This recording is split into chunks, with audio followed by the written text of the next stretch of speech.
Shalom dan selamat pagi semua jemaat BM Praise Valley. Dimanapun Anda semua berada pada hari ini, saya percaya kita semua tetap dalam pimpinan kasih Tuhan. Amin. Nah, sebelum kita mulakan ibadah kita pada pagi ini, saya ingin mengajak kita semua untuk bersama-sama dalam doa. Dan saya akan memimpin kita dalam doa. Haleluya Tuhan. Tuhan, terima kasih atas pada hari ini, pada pagi ini ya Tuhan. Terima kasih Tuhan atas karena kasih-Mu ya Tuhan. Terima kasih Tuhan atas karena berkat kemurahan-Mu dalam kehidupan kami Tuhan. Dan kami tahu Tuhan kami ada pada hari ini Tuhan, karena bukannya karena kuat gagahnya kami Tuhan, tetapi Engkau Tuhan yang telah memimpin kami Tuhan. Engkau Tuhan yang telah memberkati kami Tuhan. Dan terima kasih ya Tuhan. Tuhan, walaupun kami semua jauh Tuhan, walaupun ada di antara kami tidak sempat merayakan Natal bersama dengan keluarga terdekat Tuhan, tetapi Tuhan, dan seperti ini juga Tuhan, kami dapat saling berhubung Tuhan. Saya dapat mengerat kasih antara satu kami juga Bapa Tuhan. Dan terima kasih Tuhan atas karena kebaikan kehidupan kami Tuhan. Dan Tuhan, kami serahkan Tuhan ibadah kami ini Tuhan pada hari ini Tuhan, pada pagi ini, dari awal hingga selesainya Tuhan, biar Tuhan nama-Mu yang dimuliakan, diagungkan dan ditinggikan Tuhan. Terpujilah nama-Mu ya Tuhan. Segala pujian syukur kami naikkan hanya kepada-Mu ya Tuhan. Haleluya. Amin. Amin. Haleluya. Mari jemaat Tuhan, saya mengajak kita untuk bersama-sama kita akan naikkan lagu ini sebagai ucapan syukur kita. Haleluya.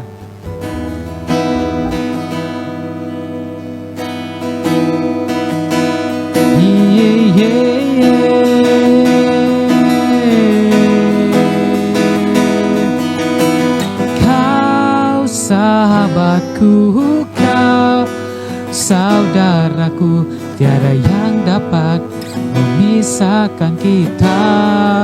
Oh, oh. Kau sahabatku, kau saudaraku, tiada yang dapat memisahkan kita.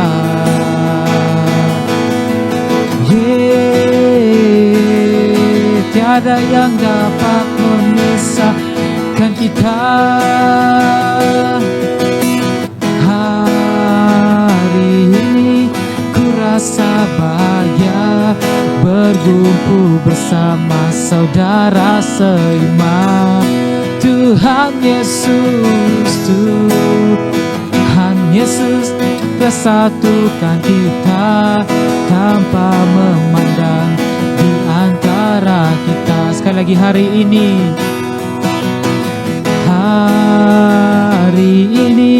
ku rasa bahagia berkumpul bersama saudara seiman.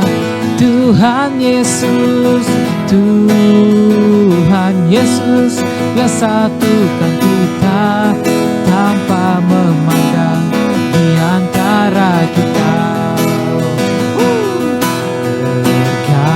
Bergandengan tangan dalam kasih, dalam satu hati, berjalan dalam terang kasih Tuhan. Sama-sama katakan. Kau sahabatku, kau saudaraku, tiada yang dapat memisahkan kita. Oh, oh. Kau sahabatku, kau saudaraku, tiada yang dapat memisahkan kita. Kau sahabatku, kau sahabatku, kau saudaraku, tiada yang dapat memisahkan kita. Oh, oh. Kau sahabatku, kau saudaraku, tiada yang dapat memisahkan kita. Oh, tiada yang dapat memisahkan kita. Tiada yang dapat memisahkan kita.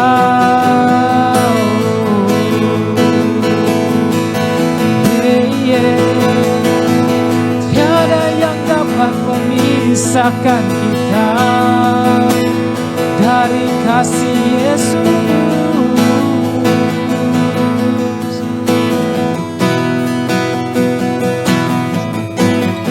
Kau sahabatku kau, saudaraku, tiada yang dapat memisahkan kita. Kau sahabatku, kau saudaraku, tiada yang dapat memisahkan kita. Tiada yang dapat memisahkan kita.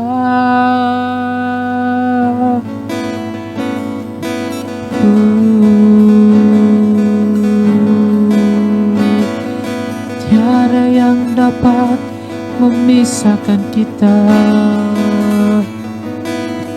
dari kasih Yesus. Kami tenang bersamamu Tuhan, kami dilimpahi, kami ada hari ini atas berkat kemurahan-Mu, atas berkat kasih-Mu.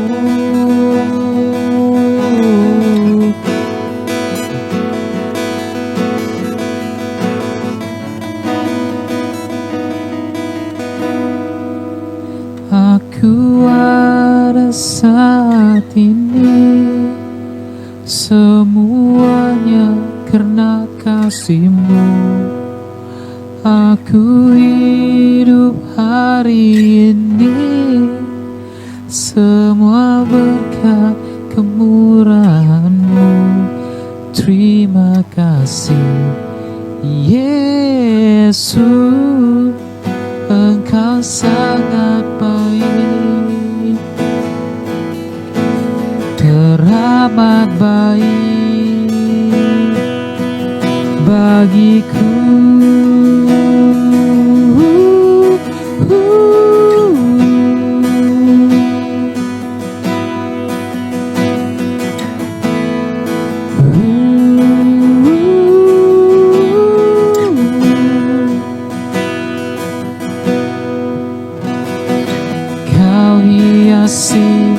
Kehidupanku dengan kemurahan-Mu. Kau rancangkan masa depanku penuh dengan harapan. Kau hiasi kehidupanku dengan kemurahan-Mu. Kau rancangkan masa depanku penuh dengan harapan. Aku ada saat ini semuanya karena kasih-Mu. Aku hidup hari ini semua berkat kemurahan-Mu. Terima kasih Yesus, Engkau sangat baik, teramat baik. Aku ada saat ini semuanya karena kasih-Mu. Semua berkat kemurahan-Mu.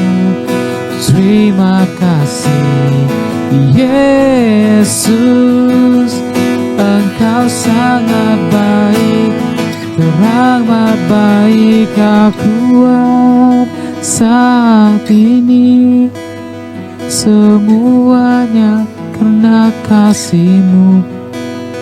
Aku hidup hari ini semua berkat kemurahan-Mu. Terima kasih Yesus, Engkau sangat baik, teramat baik.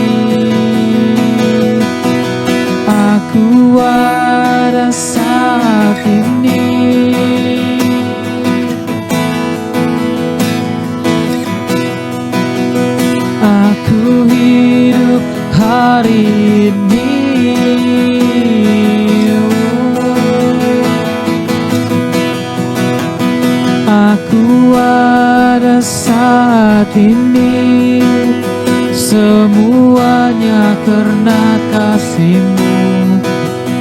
Aku hidup hari ini, semua berkat kemurahan-Mu.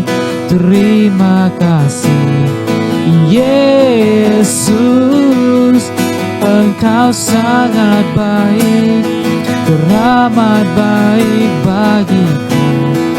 Yesus, Engkau sangat baik, teramat baik bagiku.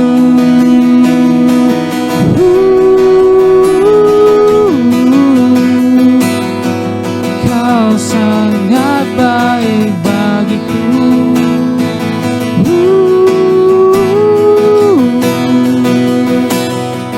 Kau sangat baik bagiku.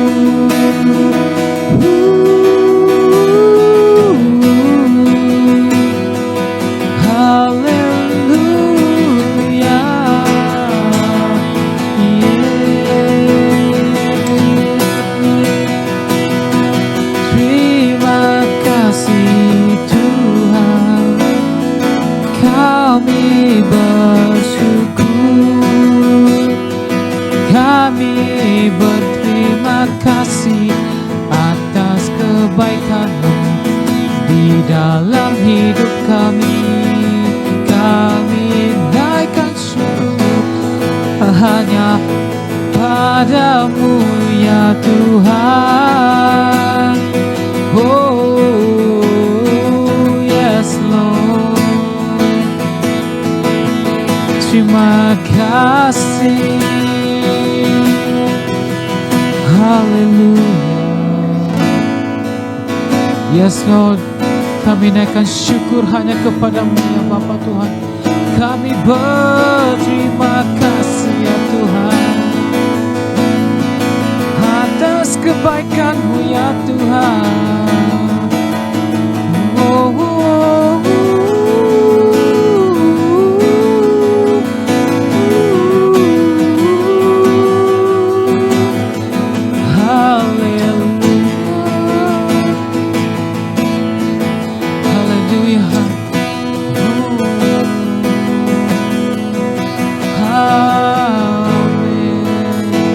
Yes Lord, Amen. Woo! Hallelujah, Hallelujah. Yes Lord, yes Lord, Amen, Amen, Hallelujah. Selamat pagi, selamat hari Krismas saya ucapkan kepada seluruh jemaat Tuhan pada hari ini. Kita bersyukur karena kita diberikan Tuhan kekuatan yang dapat memampukan kita serta dapat mempersatukan kita dalam ibadah Krismas kita pada hari ini. Mari kita datang kepada Tuhan dalam doa terlebih dahulu. Tuhan Bapa di surga, kami mengucap syukur karena kasih setia Tuhan yang sangat indah dalam kehidupan kami. Engkau telah memberikan kami kekuatan. Dengan kekuatan itu kami dapat dipertemukan pada pagi hari ini untuk mengadakan suatu ibadah Krismas, di mana seluruh umat Kristen pada hari ini merayakan hari kelahiran Tuhan Yesus. Bapa, Engkau sertai kami, sebentar nanti kami akan belajar daripada firman Tuhan. Mari Engkau bersama dan menyertai kami dalam pelayanan firman Tuhan, dan kami siap untuk diberkati Tuhan. Terima kasih Bapa, dalam nama Yesus kami sudah berdoa. Amin. Baik, pagi ini saya akan membawa kita untuk belajar daripada satu firman Tuhan, ataupun tema firman Tuhan pagi ini, yaitu maksud utama dari kasih Allah. Oke, semalam saya telah membawa kita dengan satu tajuk firman Tuhan, yaitu kasih Allah.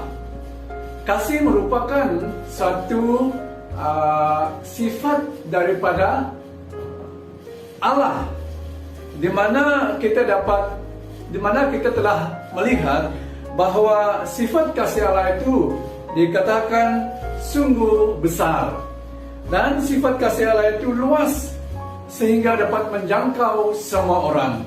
Dan kita juga telah belajar tentang apa yang dilakukan Allah oleh karena kasihnya kepada kita. Kita juga belajar dan melihat bahwa Allah mengampuni kita daripada segala pelanggaran kita. Dan kita juga belajar tentang apa reaksi kita tentang kasih Allah. Yaitu kita harus menerima kasih Allah itu dengan jalan bahwa kita melakukan ataupun merelakan diri kita untuk menuruti firman Tuhan. Itu adalah reaksi respon kita tentang kasih Allah kepada kita. Jadi pagi ini kita akan belajar maksud utama dari kasih Allah. Mari kita membaca firman Tuhan daripada Efesus pasal yang kedua ayat yang keempat. Tetapi Allah yang kaya dengan rahmat oleh karena kasih-Nya yang besar yang dilimpahkannya kepada kita. Yang kedua, kita membaca Injil Matius pasal yang pertama ayat yang ke-21. Ia akan melahirkan anak laki-laki dan engkau akan menamakan dia Yesus, karena dia yang akan menyelamatkan umat-Nya dari dosa mereka.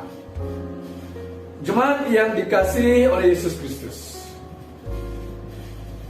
pada hari ini, di mana yang saya katakan bahwa semalam kita berbicara tentang kasih Allah kepada seluruh isi dunia ini. Dan maksud utama dari kasih Allah itu ialah menyerahkan Yesus melalui Maria menjadi penyelamat bagi umat manusia. Dalam Injil Matius yang kita sudah baca sebentar tadi, menyelamatkan semua umat manusia daripada dosa-dosa mereka, daripada dosa-dosa kita. Dosa merupakan musuh terbesar umat manusia karena dosa merosakkan jiwa, karena dosa merosakkan kehidupan manusia. Karena itu Allah menyerah Yesus sebagai jalan perdamaian, sebagai jalan untuk kita sebagai manusia mengenal dan datang kepada Dia sebagai Allah dan Tuhan kita Yesus Kristus. Kelahiran Yesus dan kedatangan Yesus ke dalam dunia ini seharusnya, semestinya diterima dengan sebulat hati oleh setiap lapisan umat manusia di dunia ini. Tetapi banyak orang yang tidak mau menerimanya. Yang namun pun sebenarnya kelahiran dan kedatangan Yesus ke dalam dunia ini diterima dengan sebulat hati oleh setiap lapisan manusia di dalam dunia ini. Tetapi namun pun demikian, ada banyak orang yang tidak mau lagi menerima Yesus. Ada satu cerita begini, dengan ringkas. Ada seorang ibu, waktu bayinya masih kecil dan rumah mereka terbakar. Jadi ibu ini dengan begitu berani dia memasuki rumah yang sedang terbakar dan dia menuju ke mana anaknya ataupun bayi itu diletakkannya sebentar tadi, dan lalu dia memeluk bayi itu dan membungkusinya dengan lampin dengan secukup tebalnya, dan dengan sekuat tenaga ibu ini melompat melewati nyala api yang sedang bernyala-nyala, dan sehingga dia dapat menembusi nyala api itu hingga sampai keluar. Tetapi seluruh tubuh ibu ini 90% sudah terbakar, meluncur. Nah, ibu ini dengan usaha dia membesarkan bayi yang baru diselamatkannya, dan sampai anak ini dimasukkan dalam sekolah rendah, ke sekolah menengah, dan seterusnya kepada university. Dan ibu ini sangat mengasihi anaknya, dan anak ini pun sangat mengasihi ibunya. Setiap hari dia menulis surat dan dia menelepon ibunya bahwa dia dalam keadaan yang baik. Tetapi pada suatu ketika, pada suatu masa, anak ini tak dapat dihubungi, ibunya tak dapat menghubungi dia, dan anak ini pun tidak menghubungi ibunya. Dan oleh karena kasihnya, sayangnya seorang ibu, dia berusaha untuk datang ke tempat di mana anaknya bersekolah di university. Nah, sampai di situ dia bertanya, dia mencari di manakah anaknya, dengan dia membawa sekeping gambar anaknya itu. Dan mereka tidak tahu. Beberapa orang yang ditanya di sekolah tersebut, mereka tidak tahu. Dan dia bertanya, dan ada yang mengatakan bahwa dia mengikuti teman lelakinya, dia mengikuti boyfriendnya untuk pulang ke kampung di mana tempat boyfriendnya itu. Nah, waktu sampai di situ, ibunya juga berusaha untuk pergi mencari di mana ke tempat, di mana ke kampung lelaki itu. Nah, sewaktu tiba di situ, dengan ringkasnya, ibu ini masuk ke kampung itu dan dia mulai bertanya. Daripada pintu yang pertama, dia menunjukkan foto. Adakah kamu mengenalkan orang ini? Mereka katakan tidak, dan seterusnya. Sampai ke ujung kampung itu, dia bertanya, adakah kamu kenal orang ini? Dan ada salah satu yang bertanya, dia di rumah yang paling ujung. Nah, waktu ibu ini datang sampai di rumah itu, dia mengetuk pintu. Lalu keluarlah seorang perempuan yang sedang mengandung. Dan ibu ini dengan senang hati, oh anakku, saya begitu berusaha untuk mencari kamu.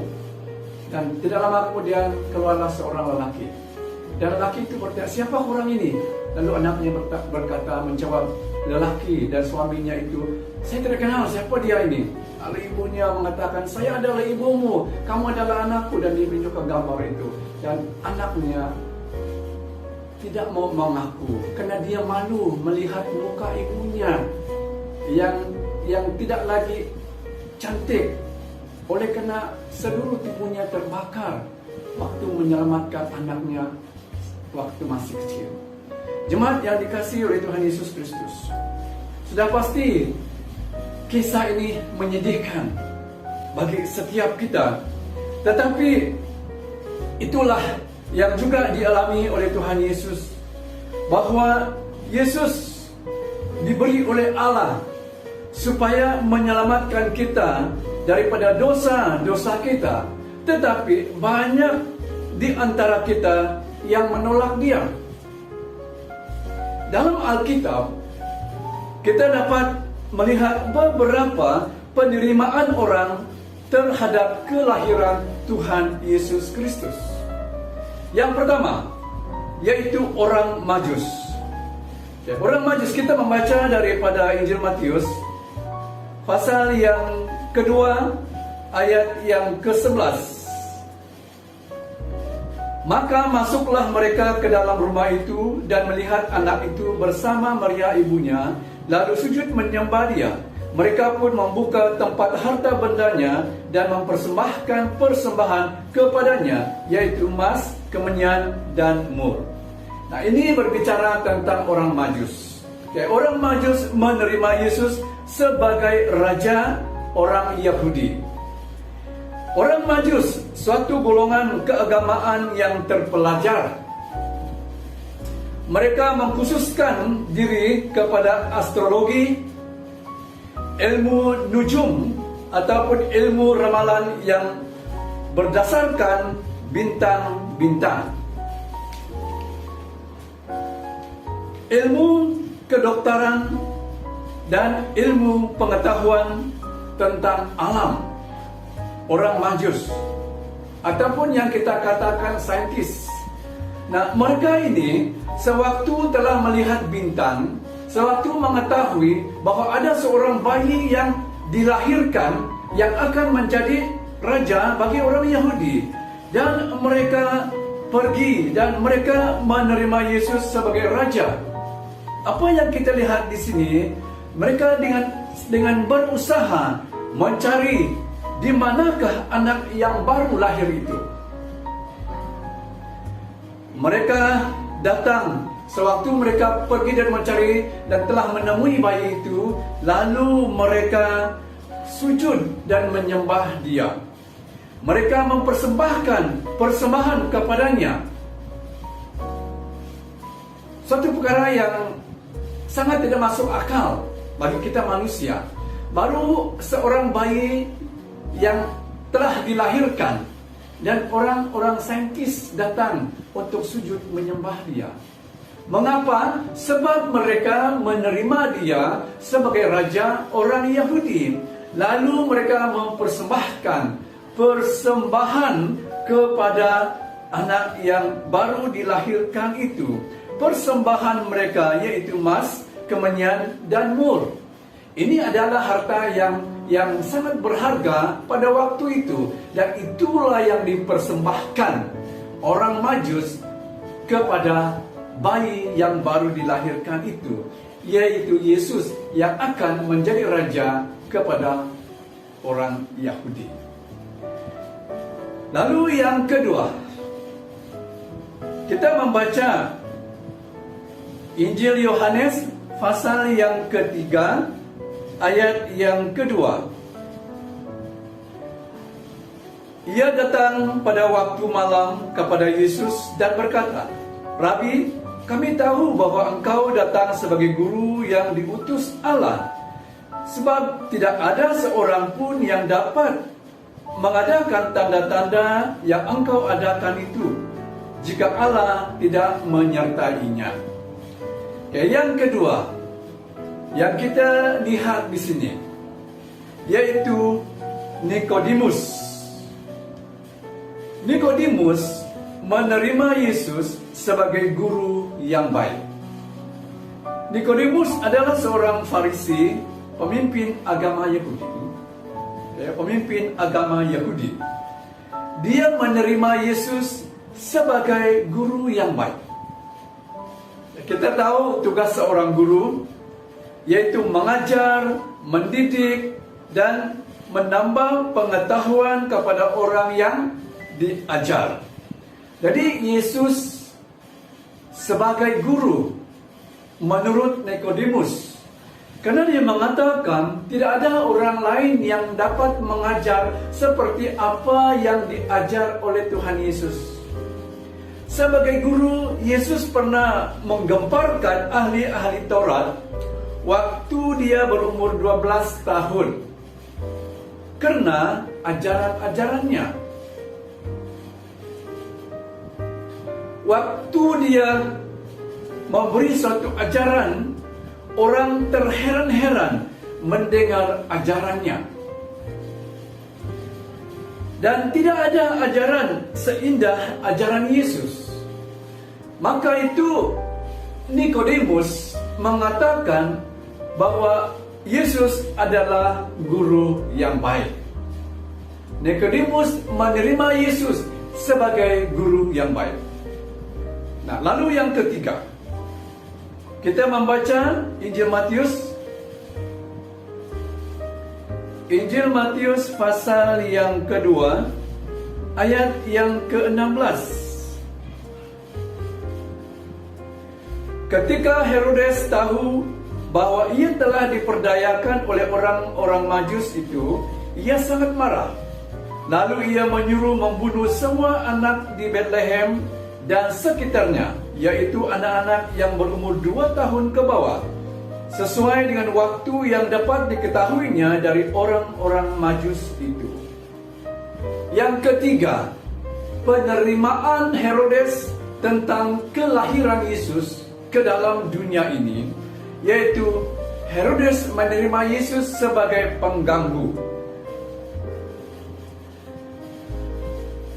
Pribadi dan tata Herodes terganggu sewaktu mendengar bahwa adanya seorang bayi yang dilahirkan dan akan menjadi raja bagi orang Yahudi. Semenjak kelahiran Yesus, Herodes berusaha mencari di manakah anak yang baru dilahirkan itu, karena dia ingin untuk datang menyembah kepada anak itu. Herodes mau datang untuk menyembah anak itu menurut apa yang dia katakan kepada orang-orang Yahudi. Tetapi dengan maksud dia hendak membunuh anak itu. Nah, waktu Herodes mengetahui dia diperdayakan oleh orang Majus, dia menjadi sangat marah. Karena orang Majus diberitahukan oleh malaikat supaya jangan mereka kembali kepada Herodes, karena Herodes akan membunuh anak itu. Dan lalu orang Majus itu menurut jalan yang lain.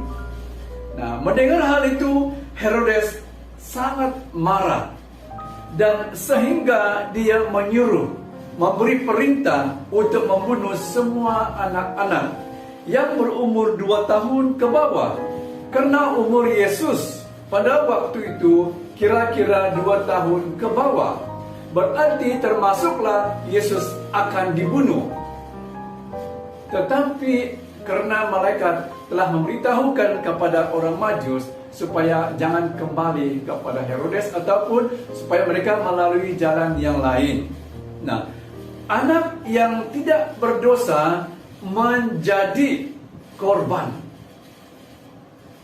Anak lelaki yang berumur 2 tahun ke bawah menjadi korban. Demikian yang Herodes alami, dan dia sangat terganggu dan kedudukannya sangat tergoncang setelah kelahiran Yesus ke dalam dunia ini. Lalu yang seterusnya, yang keempat, kita juga membaca Injil Markus pasal yang ke-6 ayat 1 hingga ayat yang ke-4. Saya akan membaca ayat yang ke-3. Bukankah ia ini tukang kayu, anak Maria, saudara Yakobus, Yoses, Yudas dan Simon? Dan bukankah saudara-saudaranya yang perempuan ada bersama kita? Lalu mereka kecewa dan menolak dia. Yang keempat, yaitu orang Yahudi, bangsa Yesus sendiri. Mereka menolak dia. Yesus melayani pada waktu itu di mana-mana tempat dia pergi untuk melayani, untuk memberitakan firman Allah.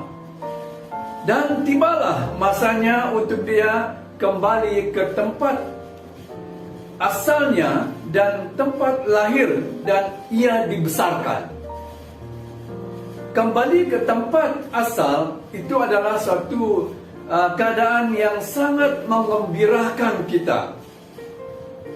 Waktu kita pulang ke kampung daripada tempat bekerja, waktu kita bersekolah dan masa cuti, balik ke kampung, balik ke tempat asal adalah sesuatu yang sangat mengembirakan kita. Tetapi bagi Yesus, ianya sangat-sangat menyedihkan, sangat-sangat mengecewakan. Dia tidak diterima seperti ibu yang kita telah dengar dalam suatu cerita tadi. Anak kandungnya sendiri menolak dia. Bangsanya sendiri menolak Yesus. Bagaimana bagi kita sebagai jemaat Tuhan? Bagaimana keadaan kita pada hari ini? Atau setiap tahun kita merayakan hari Krismas, merayakan hari kelahiran Yesus. Di posisi yang mana satukah kita pada setiap tahun kita merayakan hari Krismas? Di tempat yang mana satukah kita pada setiap tahun kita merayakan hari kelahiran Tuhan Yesus Kristus? Apakah kita menerima Yesus seperti orang Majus? Menerima Yesus sebagai Raja dan mempersembahkan persembahan kepada Tuhan? Apakah kita sepertinya Nikodemus? Kita menerima Yesus sebagai guru, menerima ajarannya, menerima didikannya, dan mau menerima setiap apa yang Tuhan lakukan dan kerjakan dalam kehidupan kita, dan mau menerima semua apa yang diajarkan oleh Tuhan? Atau apakah kita seperti Herodes, buang masa sahaja, ataupun Masa Christmas itu kita tidak datang untuk beribadah bersama-sama di gereja, ataupun kita hanya pulang masa Christmas itu adalah masa untuk kita bersuka-suka saja. Kita menganggap bahwa Christmas itu merupakan suatu hal yang mengganggu, buang masa saja bagi diri kita. Ataupun apakah kita menerima Yesus sepertinya orang Yahudi, bangsanya sendiri, menolak dan tidak mau menerima Yesus dalam kehidupan kita? Jika kita seperti Herodes, jika kita seperti orang Yahudi, pada hari ini kita perlu bertobat. Kita perlu mengakui di hadapan Tuhan, sebab Tuhan kita, Tuhan yang penuh kasih, yang Tuhan kerjakan karena kasih-Nya bagi kita, Dia akan mengampuni. Jika selama ini, tahun-tahun kita merayakan hari kelahiran Yesus, kita menganggap bahwa hari Christmas itu mengganggu, membuang masa, kesempatan kita. Jika kita merasakan bahwa Yesus tidak ada artinya dalam kehidupan kita dan kita tidak mau menerima Dia, kita perlu mengakui dan Tuhan akan mengampuni kita. Mari jemaat Tuhan pada hari ini, sebagai orang yang percaya kepada Tuhan, satu perkara yang sangat kita perlu dalam pelajaran firman Tuhan ini, mari kita menerima Yesus seperti orang Majus, menerima Yesus seperti Nikodemus, agar setiap kita mengalami sesuatu yang baru, kelahiran Yesus yang baru dalam kehidupan kita, dan menjadikan kita orang yang setiap waktu memiliki pembaharuan di dalam kehidupan kita, yang dapat membawa kita untuk menjalinkan satu hubungan yang paling erat, paling rapat bersama dengan Tuhan, dan sehingga kita menjadi anak-anak yang disayangi oleh Tuhan Yesus dalam kehidupan kita. Jadi demikianlah firman Tuhan yang saya bawa untuk kita renung bersama pada pagi hari ini. Mari kita datang kepada Tuhan di dalam doa. Bapa di surga, kami mengucap syukur atas pelayanan firman Tuhan pada pagi hari ini.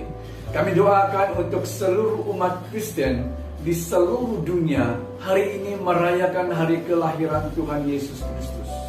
Marilah Tuhan, Engkau bersama kami, supaya setiap kami menjadi orang Kristen yang sungguh-sungguh memiliki Tuhan di dalam kehidupan kami.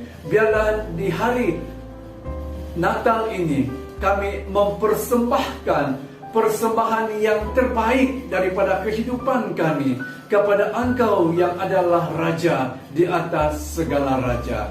Biarlah kami memiliki suatu hati yang siap untuk diajar oleh Tuhan Yesus yang merupakan guru bagi setiap kami. Haleluya. Kami berdoa pada hari ini, semua hamba-hamba Tuhan yang sibuk melayani untuk perayaan hari Natal sepanjang bulan Desember ini, biarlah Tuhan terus pakai. Jadikan hamba-hamba Tuhan alat yang dapat menyalurkan kebenaran firman Tuhan, yang dapat memberikan cahaya di dalam hati setiap umat-umat Tuhan. Terima kasih Bapa. Kami akan hidup hanya beberapa hari saja dalam tahun 2021 ini, dan akan berakhir, kami akan melangkah kepada tahun yang baru, yaitu tahun 2022. Oleh itu kiranya dalam kesempatan yang masih ada untuk kami pada tahun ini, biarlah kami tetap memiliki kehidupan yang merindukan Yesus di dalam kehidupan kami, dan kami memiliki suatu kekuatan, semangat untuk dapat melangkah kepada tahun yang akan datang ini. Terpuji nama-Mu ya Bapa. Dalam nama Yesus kami berdoa dan mengucap syukur. Amin. Puji Tuhan. Haleluya. Selamat Hari Christmas. Tuhan memberkati kita semua. Hai, kami dari Video Worshipper ingin mengucapkan Selamat Hari Natal dan Tahun Baru. Hai, kami dari pelayanan PV Kids ingin mengucapkan Selamat Hari Natal dan Tahun Baru.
bersama